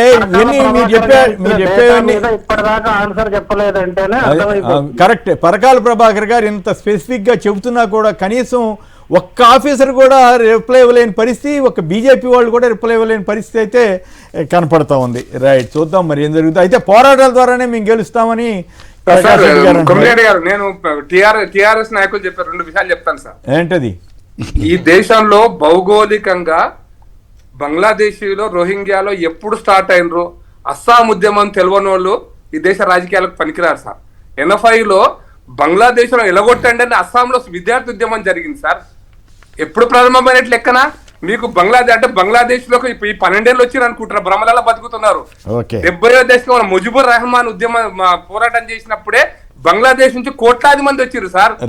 వాళ్ళంతా ఇక్కడ ఉండిపోయినారనే కదా మా ఆర్గ్యుమెంట్ అంతా కూడా. ఈ మాత్రం అర్థం కాకుండా దేశ రాజకీయాలు మనం నేను దేశ రాజకీయాల మీద అవగాహన ఉండే మీరు ఈ 12 సంవత్సరాల నుంచి పరిపాలిస్తున్నారు కదా దేశాన్ని. ఇప్పుడు తెలంగాణలో కూడా వచ్చింది అంటున్నారు కదా, తెలంగాణ ఎట్లా వచ్చిందో చెప్పమని మరి మీరు ఏం చేస్తున్నారు అని అడుగుతున్నా నేను. వచ్చారనేది ఆయన వాదన. నేనేమంటున్నా సార్, మరి ఆ ఎమ్మెల్యేని ఎట్లా ఓటు తీసేసిండ్రు? ఎగ్జాంపుల్ మహమ్మద్ హుస్సేన్ అతను ఓటు ఎట్లా తీసేసిండ్రు? మినిస్టర్ ఇల్లు కట్టించిండు బాలాపూర్ లా, మీ హోమ్ మినిస్టర్ ఇల్లు కట్టించిండు బంగ్లాదేశ్ రోహింగ్యాలకు. బంగ్లాదేశ్ నువ్వే కేంద్ర ప్రభుత్వం అబ్సల్యూట్లీ అన్న రైట్ అన్న ఒక్క నిమిషం. ప్రకాష్ అన్న నీ కేంద్ర మంత్రులు ఉన్నాడు, హోంశాఖ మంత్రి ఉన్నాడు, విద్యాసాగర్ ఉన్నాడు, పట్టుకో అన్న పోయంపా. ఇట్లనే వస్తాను నేను కొమ్మినేని శ్రీనివాసరావు గారు తీసుకొని కెమెరా పట్టుకొని వస్తాపా. నడవన్నా? అరే ఎందుకన్నా ఈ దేశాన్ని పరిపాలిస్తుంది బీజేపీ పార్టీ అన్న, ఈ దేశాన్ని పరిపాలిస్తుంది బీజేపీ పార్టీ. ఎందుకు వెయిట్ చేస్తున్నారు అన్న? ప్రకాష్ ఎందుకు వెయిట్ చేస్తున్నారు అంటున్నా. ముస్లిం పట్టుకుంటే మీకెందుకు మంట? అరే నేనేమంటున్నా, వచ్చినా అంటున్నా ఒక్క నిమిషం ఇద్దరు ఆగండి. హరీష్ కుమార్ గారు నమస్కారం, మాట్లాడండి. హలో హరీష్ గారు లేరా? రైట్. నేను గుంపు మేస్త్రినే అంటున్నా రేవంత్ రెడ్డి గారు, మీరు ముంపు మేస్త్రి అంటున్నా హరీష్. అలాగే మేము చర్చకు సిద్ధం మీరు సిద్ధమా అని అడుగుతున్నా రేవంత్ రెడ్డి గారు. మెంటల్ బ్యాలెన్స్ తప్పింది, ప్రభుత్వాన్ని మేమెందుకు రద్దు చేస్తామంటే హరీష్ రావు గారికి సమాధానం ఇచ్చిన పొంగులేటి వ్యాఖ్యలు సంస్కారహీనం అన్న దాసోజు శ్రావణ్. రేవంత్ది బూతుల బురద అన్న జగదీష్ రెడ్డి. ఇక తెలంగాణలో ఈ సంగతులు ఎట్లా ఉన్నా ఈ తెలంగాణ కానీ ఆంధ్ర కానీ ఈ కృష్ణా గోదావరిలోకి ఇంకా నీరు రాకపోవటం, వర్షాలు ఆశించిన స్థాయిలో లేకపోవటం, 2 ప్రాంతాల్లో కూడా తడవని మడి కంట తడి అని సాక్షిలో కానీ ఇతరత్ర వార్తలు వచ్చింది. రైతన్నకు రేవంత్ బకాయి 28,720 కోట్లట. ఏమండి విన్నారా? ఇవాళ రైతు భరోసా విడుదల చేయబోతున్నారు కదా. సో నేడు ఎగవేత్తలు, రేపు రైతు భరోసా 2 లేదా 3 ఎకరాలకే పరిమితం అట. సో కొంచెం తేడా ఉన్నా నో సర్ అంటూ ఈ సర్ మీద వార్తలు వస్తున్నాయి. అదే ఇది ఒకటి ఆందోళనకరమైన విషయం ఏంటంటే తెలంగాణలో ప్రతి నెల 40 మంది విద్యార్థులు ఈ డ్రగ్స్కి కేసుల్లో పట్టుబడుతున్నారట. సో ఈ విషయంలో రేవంత్ రెడ్డి గారు గట్టిగానే మాట్లాడుతున్నారు, కానీ ఇంకా గట్టిగా ఇటువంటి అరికట్టడానికి ప్రయత్నం చేయాలి. ఇప్పుడు కృష్ణతేజ గారు చెప్పండి, ఏమిటి గుంపు మేస్త్రి అని వాళ్ళేదో ఆయన అంటవేంటి, తర్వాత మళ్ళీ దాని మీద వ్యంగ్య వ్యాఖ్యలు రావటం, మళ్ళీ అవును నేను గుంపు మేస్త్రినే, ప్రభుత్వం ఉద్యోగులంతా నా గుంపే అని చెప్పటం ఏమిటి? అసలు ఆయన లక్ష్యం ఏమిటి? ఎందుకు అట్లా చెబుతున్నారు? మరోవైపు ఏమో రైతు భరోసా మీద ఎన్ని వేల కోట్లు బకాయి పడ్డారని వాళ్ళ నమస్తే తెలంగాణ రాసింది. ఈయన ముంపు మేస్త్రి అని హరీష్ రావు గారు అంటున్నారు. కొమ్మినేని గారు 15 లక్షల కొత్త రేషన్ కార్డులు ఇచ్చినందుకు మా రేవంత్ అని చెప్తున్నాడు నన్ను గుంపు మేస్త్రి అంటున్నాడా? ఎస్, నేను గుంపు మేస్త్రి, ఈ గుంపు అంతా నాదే. అట్లానే 4,50,000 ఇందిరమ్మ ఇల్లు ఇచ్చిన మీరు ఈ 30 నెలల్లో నన్ను గుంపు మేస్త్రి అంటున్నాడు. ఎస్, నేను గుంపు మేస్త్రినే. 4,50,000 ఇందిరమ్మ ఇల్లు 30 నెలలో ఇచ్చినామని నన్ను గుంపు మేస్త్రి అంటారు. ఎస్, మా గుంపు అంతా ఇంతే ఇచ్చింది, నేను గుంపు మేస్త్రి.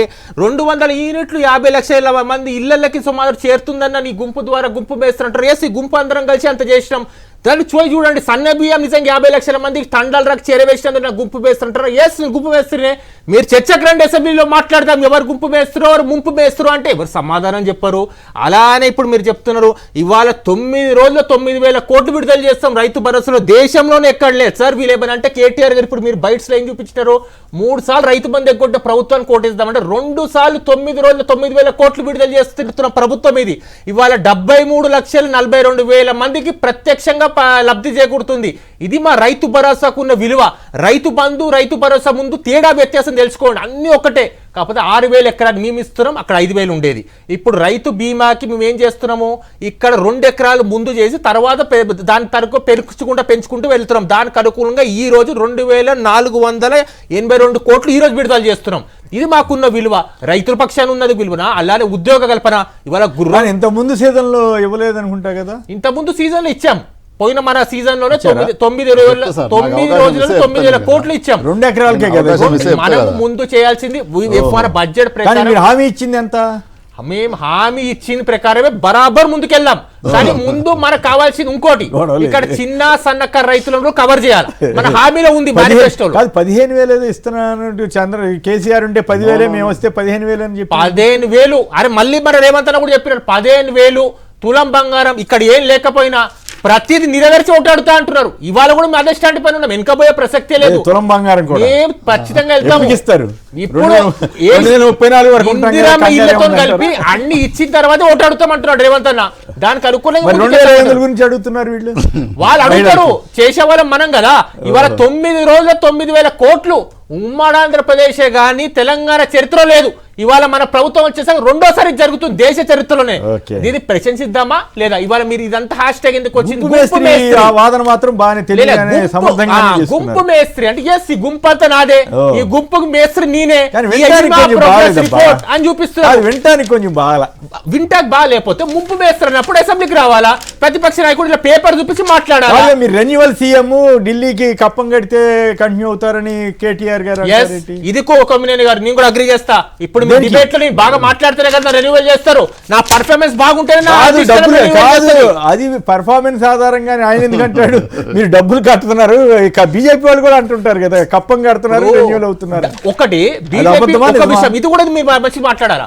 అక్రమంగా డబ్బులు ఇక్కడి నుంచి అక్కడికి వెళ్తుంటే ఒక జాతీయ పార్టీ ఇంటెలిజెన్స్ వాళ్ళ చేతితో కేంద్ర ప్రభుత్వ ప్రతినిధులు మాట్లాడుతున్నారు. అంటే మాకు తెలుసు మీరు డబ్బు పంపుతున్నారు, అక్రమ లావాదేవీలు జరుగుతున్నాయి కానీ మాట్లాడాలని. ఇది వాళ్ళకున్న విలువ. మా ముంపు మేస్త్రి ఆర్ వాళ్ళన్న గుంపు మేస్త్రి రేవంత్ అని ఒకటే అంటారు, రా చర్చకి ప్రతి అంశం పైన నీకు ఇష్టం ఉన్న రోజు పెడదాం చర్చ అంటే రారు. ఓకే రైట్ శ్రీనివాస్, నేను ఏమంటున్నా అంటే ఇప్పుడు ఆయన పాపం అమలు కానీ హామీలు ఇచ్చిండ్రు వాళ్ళకు తెలుసు. ఇప్పుడు ఏమని అంటారంటే అప్పు చేసినామంటే ఆయన కానీ ఆ వాదన బాగుంది కదా. ఎస్ మేము హామీలు నెరవేర్చిన వాళ్ళందరూ నా గుంపు కింద వస్తారు సార్. అదే చెప్తున్నా సార్. ఇప్పుడు ఏమంటే అప్పులు చేసిన అంటారు. అప్పులు ఎంత ఉన్నాయో అప్పుడున్న సిఎల్పి బట్టి విక్రమార్క గెలిచి ఆయన ఇప్పుడు ఆర్థిక మంత్రి. ఒక ఇంటర్వ్యూలో మీలాంటి వాళ్ళు అడిగారు తులం బంగారం సాధ్యమవుతుంది సార్ అంటే, మేము సంపదను సృష్టిస్తాము, మేము క్రియేట్ చేస్తాము, సంపదను పంచుతామని చెప్పారు. ఎక్కడ సంపద సృష్టించారో ఎక్కడ పంచుతారో వాళ్ళు చెప్పాలి. ఒకటి. రెండో విషయం ఏంటంటే నేనేమంటున్నా, వాళ్ళు ఇచ్చిన హామీలే సార్. ఇప్పుడు 6,000 15,000 ఇస్తున్నారు, కౌలు రైతులకు ఇస్తాం, కౌలు కూలీలకు 12,000 ఇస్తామన్నారు. లెక్క చేసినారా సార్? ఇప్పుడు నేనేమంటున్నా, ఇచ్చిన అయ్యలేదు అనేది మీకు తెలుసు, తెలంగాణ సమాజానికి తెలుసు. కనీసం కౌలు రైతులు ఎంతమంది ఉన్నారో మీద లెక్క ఉందా సార్? కూలీలు ఎంత ఉన్నారో లెక్క ఉందా సార్? లెక్క లేదు. కానీ ఎట్లా ఇస్తానన్నారు సార్? మరి ఏమి ఇస్తానన్నారు సార్? మీకు లెక్కలు తెలియదు. ఒకసారి ఇచ్చేస్తున్నట్టు మేము 11 సార్లు 72,000 కోట్లు 73,000 కోట్లు ఇచ్చినాం సార్. వీళ్ళు ఇప్పుడు వచ్చి 9,000 కోట్ల మిత్రుడు అంటాను సార్. 2 ఎకరాల వాళ్ళు సార్. మీరు ఎవరైనా పోలీని తీసుకోండి, ఎవరైనా తెలంగాణలో మన రిపోర్టర్ ఎవరైనా తీసుకోండి, 2 ఎకరం కాక 3 ఎకరానికి పడ్డట్టుంటే నేను ఏం చేయమంటా చేస్తా సార్. ఇక్కడ నుంచే మీరు ఏం చేస్తే, ఏ శిక్ష ఇస్తే ఆ శిక్ష చేస్తారు. ఎక్కడిచ్చారు సార్? ఏం హామీలు ఇచ్చిండ్రు? మీరు అమలుగానే హామీలు ఇచ్చి మాట్లాడి అందు గురించి హరీష్ రావు గారు ఏమన్నారు సార్, నువ్వు 34 దానికి అంటున్నావు కదా, మొత్తం అసెంబ్లీ రద్దు అన్నారు. పోనీ అసెంబ్లీ రద్దు ఎట్లా చేస్తాను ఇప్పుడు మిత్రుడు ఎంబడి అంటాడు. నేనంటే 10 మందిని తీసుకున్నావు కదా, గాలను రిజైన్ చేయి చూస్తాం ఏందో అన్నాడు కదా హరీష్ రావు గారు. ఏమన్నారు, నువ్వు మొత్తం రద్దు చేయని అంటాడు ఇమ్మీడియట్లీ మిత్రుడు. సరే మొత్తం పోనీ, కానీ 10 మందిని చేసుకున్నావు కదా, గాలను రద్దు చేసి గాలను రిజైన్ చేసి రా ఎలక్షన్లు పోదాం. తెలంగాణ సమాజం ఏమనుకుంటుందో ఏం మాట్లాడుతుంది సార్? గుంపు మేస్త్రి అని అంటుడు. ఆయన రాగానే ఎట్లా సార్? నేను లెంక బిందెలు ఉన్నాయని ఒక చీఫ్ మినిస్టర్, మనం ముఖ్యమంత్రి సార్. ఈరోజు పార్టీలు వేరే కావచ్చు, బీజేపీ వేరే కావచ్చు, కానీ ప్రధానమంత్రి నరేంద్ర మోడీ మన ముఖ్యమంత్రి ఈ రాష్ట్రానికి ఎవరు సార్? రేవంత్ రెడ్డి ఆయన ఎట్లుండాలి సార్, ఒక హోందాగా మాట్లాడి ఉండాలి. మీరు అన్నారు మీరు సీరియల్ జడ్జి 40, మీ వయసు అంతా లేదు, మా వయసు అంతా లేదు, మీ ఎక్స్పీరియన్స్. ఈరోజు లంకె బిందెలు ఎట్లా దొరుకుతాయి సార్? లంకె బిందెలు ఉంటాయా సార్? లంకె బిందెలు దొరుకుతాయి అనుకున్నా లంకె బిందెలు లేవు ఇక్కడ. ఎటువైపు పోతున్నాం సార్ మనం తెలంగాణ సమాజం? గొప్పగా మాట్లాడండి. అందుగురించే సార్ ఒక్క మాట, కేసీఆర్ గారు నల్గొండ సభలో పార్లమెంట్ ఎలక్షన్ల సందర్భంగా గొప్పగా మాట్లాడండి, గొప్పగా ఆలోచించండి, గంభీరంగా పరిపాలించండి, మళ్ళీ ఇంకోసారి అధికారంలో రండి, అట్లా పరిపాలించండి అని పబ్లిక్ మీటింగ్లో చెప్పండి సార్, నల్గొండ పబ్లిక్ మీటింగ్లో. అది కాకుండా నేను గుంప మేస్త్రిని, నేను ముంప మేస్త్రిని, లేదు నేను లంక బిందెలు అనుకున్నా, ఇప్పుడు లంక బిందెలు అనుకున్నా, ఇక్కడ లంక బిందెలు లేవు, ఇన్ని అబద్ధాలా సార్? ఇంకోటి సార్ ఒక్క మాట సార్, ఎస్ఎల్బిసి అయిపోయింది మొత్తం చేసిస్తాడు సార్, 28 నెలలు అవుతుంది సార్, 1 మీటర్ అంటే 1 మీటర్ తవ్వలేదు సార్. ఎట్లా అవుతుంది సార్? ఇది పాసిబులా సార్? అది నేనేమంటున్నా సార్, 8 మంది చనిపోయినరు, అది పోనీ పక్కన పెట్టినావు. ఇప్పుడు ఈ ఉన్నది ఎంత సార్? 20 నెలలు సార్, నీకు 25 నెలలు, 25 నెలల్లో నువ్వు తవ్వి నల్లగొండ నీళ్ళు వేస్తావు సార్? అది సాధ్యమా సార్? అంటే గిట్ల అబద్ధాలు ఆడుతున్నాడు రేవంత్ రెడ్డి. ఇప్పుడు రైట్, ప్రకాష్ రెడ్డి గారు చెప్పండి, గుంపు మేస్త్రా ముంపు మేస్త్రా మీరు ఎటువైపు?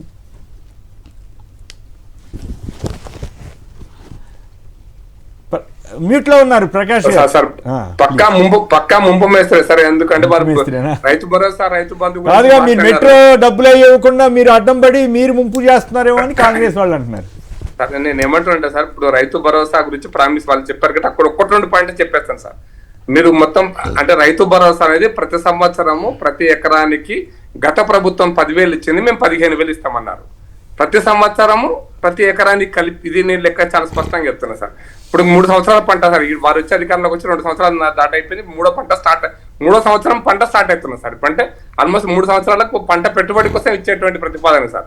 మీరు ఇప్పటికి 3 సార్లు ఇచ్చారు సార్, అది కూడా అరకొరగా ఇచ్చారు సార్. మొత్తం ఇవాళ 3 సార్లు అంటే 6 సార్లు, ప్రతి 6 నెలలకు ఒక పంట అయితే 6 సార్లు ఇవ్వాల్సినటువంటి రైతు భరోసాను, రైతు బంధువును రైతు భరోసాగా మార్చి 10,000 ఇచ్చేదానికి 15,000 ఇస్తామని చెప్పి దాన్ని 12,000 పట్టుకొచ్చి ఆ 12,000 కూడా 3 సార్లు మాత్రం, అది కూడా అరకొరగా పూర్తి అందరు రైతులకు ఇవ్వలేదు సార్. ఇది వీళ్ళ రైతు భరోసా యొక్క రైతులకు ఇచ్చిన భరోసా. ఇక కౌలు రైతుల గురించి, రైతు కూలీల గురించి అసలు చర్చనే లేదు. మర్చిపోవాలి, ఆ లిస్టే తయారు కాలేదు. మేము టీవీ డిబేట్స్లలో రైతు కూలీలను తయారు చేయలేరే బాబు. నాకు గుర్తున్నది, రాజశేఖర్ రెడ్డి గారు ముఖ్యమంత్రిగా ఉన్నప్పుడు అనేక సందర్భాలలో ఈ కౌలు రైతులను గుర్తించడం కోసం ఒక రఘువీరారెడ్డి గారు ఉన్నప్పుడు కూడా నేను 3 మీటింగ్లకు పోయినాను సార్. గుర్తించడం ఎంత కష్టసాధ్యం అనేటువంటి విషయం తీసిన తర్వాత అప్పటికి ఒక కౌలు రైతులకు ఒక కార్డు ఇచ్చారు సార్. దాని మీద అట్లీస్ట్ వాళ్ళకు పెట్టుబడి సహాయం చేయడం కోసం బ్యాంకుల నుంచి అప్పులు ఇచ్చే విధంగా ఒక కార్డు ఇచ్చారు సార్. అక్కడ కూడా ఎవరు అప్లై చేసుకోవాలి, మా మండలంలో 3 అప్లై చేసుకున్నారు. అట్లా కార్డు అనేటువంటి దానికి ఇవ్వలేని పరిస్థితి వచ్చిందని చెప్పి అప్పుడు రఘువీరారెడ్డి గారు కంక్లూజన్కి వచ్చారు, అప్పుడు జరిగింది అనేది. అందుకోసం ఎందుకు అసాధ్యమైన పనిని మీరు చేయలేరు అంటే, మా తడాకా చూస్తారా మీరు ఏమనుకుంటారు? మీరు మన్మోహన్ సింగ్ దేశానికి ప్రపంచాన్ని కాపాడిండు, ఆక్స్ఫర్డ్ ఎకనామిస్ట్, మీకు తెలియదు మీకేది పనికిమాలని మమ్మల్ని వ్యంగ్య విమర్శలు టీవీ డిబేట్లలో కూడా చేశారు సార్. వ్యంగ్య విమర్శలు వీళ్ళే చేశారు, కాంగ్రెస్ వాళ్ళు. మీరు చెప్పినా వినలేదు. మేము అందుకోసం అనేది చేసింది వాళ్ళ తప్పు. మీరు ఉద్యోగస్తులకు అందుకోసం మొన్న జరిగిన మీరు గుంపు మేస్త్రి చర్చ, ఉద్యోగస్తులకు సంబంధించినటువంటి ఇన్సూరెన్స్ ను ఒక పండగలాగా చేసేటువంటి ప్రయత్నంలో భాగంగా వాళ్ళు చేసినటువంటి ఒక ప్రయత్నం సార్. నేనేమంటున్నా అంటే, మీరు ఉద్యోగస్తుల కోసం ఏమేం ప్రామిస్ చేశారు? గత ప్రభుత్వం 3 డిఏలు ఆపింది. ఈ డిఏలను మొత్తం మేము వెంటనే రాగానే 100 రోజుల కార్డులు అది కూడా ఉన్నాయి సార్. 3 డిఏలు 100 రోజుల లోపల పూర్తి చేస్తామన్నారు. ఇప్పుడు 3/6 అయినాయి, 100 రోజులపై 1000 రోజులు అయినాయి సార్. ఇప్పుడు 1000 రోజులు పూర్తి అయిపోయినాయి. ఇంకా 3 డిఏలు కాదు 3/6 అయిపోయినాయి. డిఏలు ఇవ్వలే. 2023 వేసిన పిఆర్సీకి అతి గతి లేదు, ఇస్తాం రేపిస్తాం మాపిస్తాం అన్నారు. 2020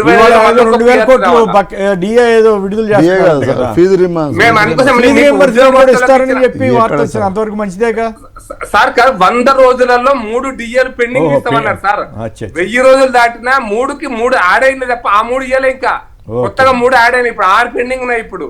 కాబట్టి ఈ ప్రభుత్వం ఉద్యోగస్తులను మచ్చిగా ఆ రోజు అక్కడ జై కొట్టడం కోసం కొంతమంది సంఘాలు ఉంటే ఆ సంఘాలను దాంట్లో మీడియాలో రావడం కోసం అన్న మాట తప్పిస్తే ఆయన గుంపు మేస్త్రి కాదు, ముంపు మేస్త్రి కాదు. తెలంగాణ రాష్ట్రాన్ని పూర్తిగా ఈ కాంగ్రెస్ ప్రభుత్వం టోటల్ గా అంటే టోటల్ గా ప్రజలను ముంచేస్తే ఇచ్చిన వాగ్దానాన్ని ఏ ఒక్కటి కూడా నేను పదం ఉపయోగిస్తున్నా ఏ ఒక్కటి ఓకే, మెట్రోకి ఎందుకు అడ్డం పడుతున్నారు చెప్పండి. మెట్రోకి ఎందుకు అడ్డం పడుతున్నారు? తెలివిగా ఏదో చర్చలు జరిపినట్టు జరిపి చివరికి అవేమి రాకుండా చేస్తున్నారట కదా. అది మరి మెట్రోకి ఎందుకు అడ్డం పడ్డ మెట్రో కిషన్ రెడ్డి గారు అడ్డం పడ్డారని చాలా హైదరాబాద్ లో ఓహో ఆహా అన్నాడు కదా సార్. మరి మెట్రో మినిస్టర్ గారు చర్చ జరిగిన తర్వాత ఏమైందో ఇప్పుడు కేసీఆర్ రేవంత్ రెడ్డి గారు చెప్పాలి సార్. బయట ఏం జరిగిందో ఆ చర్చలలో ఏమైందో బయట చెప్పాలి. చెప్పలేదా మీకు? ఇద్దరు చెప్పాలి. డీల్ సెట్ అయినాక ఢిల్లీ పోయినరు. అన్న ప్రకాష్ అన్న అప్పటిదాకా నువ్వెంత బస్తీ మీద సవాల్ దేక్లింగ్ అంటే దేక్లింగ్ ఢిల్లీ పోయినరు. డీల్ సెట్ అయినాక ఢిల్లీ పోయి కూర్చుంటారు. మరి ఢిల్లీలో ఏం జరిగిందో చెప్పాలి. ఇద్దరు బాధ్యత గల మంత్రులే కదా. ఒకైనా ముఖ్యమంత్రి ఒకైనా కేంద్ర మంత్రి కూర్చొని చెప్పాలి కదా వచ్చి ఏమైంది సార్. గిది కాయ గిది పండు ఇది కాదు ఏం లేదు సార్. వాళ్ళంతా ఇద్దరు నేను చెప్పినా కదా సార్ వీళ్ళ ముంచబోతున్నారు అయిపోతుంది. కానీ రేవంత్ రెడ్డి క్లియర్ గా మా బడేబాయ్ అని చెప్పిండు కదా సార్. ఆయన ఇంకా దాంట్లో నో డౌట్ ఏం లేదు. అరే ఆయన చెప్పిండు కదా సార్, మనం చెప్పలేదు కదా సార్. ఇప్పుడు ఆయనతోనే ఉన్నాడు కదా సార్. ఇప్పుడు ఏం మాత్రం చెప్పినట్టు అరే ఇప్పుడు వాళ్ళ వ్యవహార శైలి వాళ్ళ లైను వాళ్ళ గురువుతో ఉన్న లైను వాళ్ళ గురువు ఎవరు వాళ్ళ గురువు పలానా చంద్రబాబు నాయుడు. ఆయన ఎవరితో ఉన్నాడు? మోడీతో ఉన్నాడు. వయా చంద్రబాబు నాయుడు రేవంత్ రెడ్డి. అది వాళ్ళకు కూడా అర్థమవుతుంది. ఇందులో కొంతమంది మంత్రులు కూడా ఇదంతా బాధ చూడలేక వాళ్ళ అధిష్టానమైన రాహుల్ గాంధీ కూడా చెప్పుకుంటారు వాళ్ళు పోయి. నిజమైంది సార్, న్యూస్ వస్తున్నాయి. రాహుల్ గాంధీ రెస్పాన్స్ ఏంటి? ఇక రాహుల్ గాంధీ గారు ఆలోచిస్తారు. ఆయన పర్వాలేదు అన్నాడు, నాకు అన్నాడా? అది ప్రకాశ్ అని చెప్పాలి. ప్రకాశ్ అని చెప్పాలి. చెప్పండి ఏంటి మిత్రులు చాలా మాట్లాడతారు. చాలా అద్భుతంగా ఒక ప్రశ్న తీసినారు బీఆర్ఎస్ స్టాండ్ గురించి. 23 assembly segment greater Hyderabad, 22 assembly సెగ్మెంట్లు బీఆర్ఎస్ గెలిచింది. అందులో ఒక్క బీఆర్ఎస్ ఎమ్మెల్యే కూడా ఎందుకు ఎల్ఎన్టీ పైన మాట్లాడటం లేదు, ఎల్ఎన్టీ పైన ఒక్కసారి కూడా పోరాటం చేయడం లేదు. వీళ్ళ పార్టీలో ఎమ్మెల్యేలు ఉంటారని గ్యారంటీ ఉందా? ఇందాక అన్నారు కదా ఈ పార్టీ ఎమ్మెల్యే. ఇప్పుడు డైరెక్ట్ చెప్పండి, రేవంత్ రెడ్డి గారు, కిషన్ రెడ్డి గారు, అశ్విని వైభవ్ ఇంకెవరో కలిశారు. తర్వాత ఏం జరిగింది అనేది ఎందుకు ఒక కమిటీ వేయడం జరిగింది. ఆ కమిటీ 2 months లకు ఉంది. ఇంతలో రేవంత్ రెడ్డి గారు మాట్లాడాలన్నా ఒక్క నిమిషం ఆగండి. ముందు మన కేంద్ర మంత్రి నుంచి ఒఫీషియల్ గా రిలీజ్ అయిన తర్వాత ముఖ్యమంత్రి మాట్లాడడానికి వస్తుంది. అంతేగాని ఎందుకంటే కమిటీ అక్కడ ఏదో జరిగి ఉంటుంది. ఫస్ట్ 14,000 కోట్ల రుణం మీరు భుజాన్ని వేసుకున్నారు. మా ఓటాలను అయ్యో తొందరపడుతున్నారు రేవంత్ రెడ్డి గారు అనుకున్నా అట్లాగే జరిగింది. ఇప్పుడు ఆ రుణాన్ని క్లియర్ చేస్తారా చేయరా? రెండో దశ టేకప్ చేస్తారా లేదా? ఇప్పుడు అయితే ఒకటి ఫస్ట్ పాయింట్, మనం ఇచ్చిన రుణం అయితే మనకు రావాల్సింది జపాన్ నుంచి రావాల్సింది వెనకకి వెళ్ళిపోయింది. మన ఫీజు మనం కట్టిన మనకు వచ్చేసింది. Cap first point clear. అది వాళ్ళు చెప్పిన ఇప్పుడు ఆ బడ్జెట్ అంతా రాష్ట్ర ప్రభుత్వం భరించాలి. ఇప్పుడు రెండో విషయం, ఇది పూర్తవుతుందా అంటే డెఫినెట్లీ 2 నెలలు వీళ్ళు ఒక కమిటీ వేసినారు. పూర్తవుతుంది ఆశ కాదు. పూర్తి అవ్వకపోతే కిషన్ రెడ్డి గారే బాధ్యత వహించాలా. మీటింగ్ అరేంజ్ చేసినారు ఆయన. పూర్తి కాకపోతే ఆయన బాధ్యత వహించారు.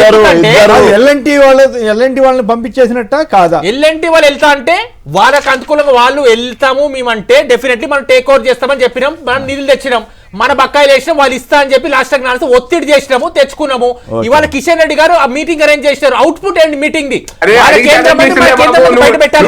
ముఖ్యమంత్రి గారు ప్రెస్ మీట్ ఆర్గనైజ్ చేసి పెడతారు. చెప్పట్లేదు కదా.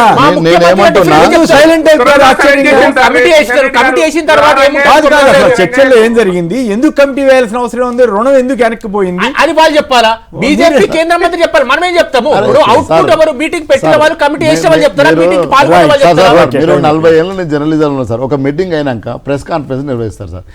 ఈ మీటింగ్ లో జరిగింది, డిసిషన్ జరిగింది, ఇది తీసుకోపోతున్నామని ఇద్దరు లేదా ఒక విడివిడిగా ఇద్దరు ఒక నిలబడి లేకపోతే ఇద్దరు గౌరవంగా ఇద్దరు బయటకు వచ్చి మాట్లాడితే గొప్పగా ఉంటది. లేదు సపరేట్ మాట్లాడుకుంటే సపరేట్. ఇప్పటి వరకు కూడా చెప్పలేదు కదా sir. Okay right. Krishna Teja గారు, అలాగే శ్రీనివాస్ యాదవ్ గారు, అలాగే ప్రకాష్ రెడ్డి గారు అందరికి కూడా ధన్యవాదాలు. ఇది నేటి చర్చా కార్యక్రమం. నమస్కారం.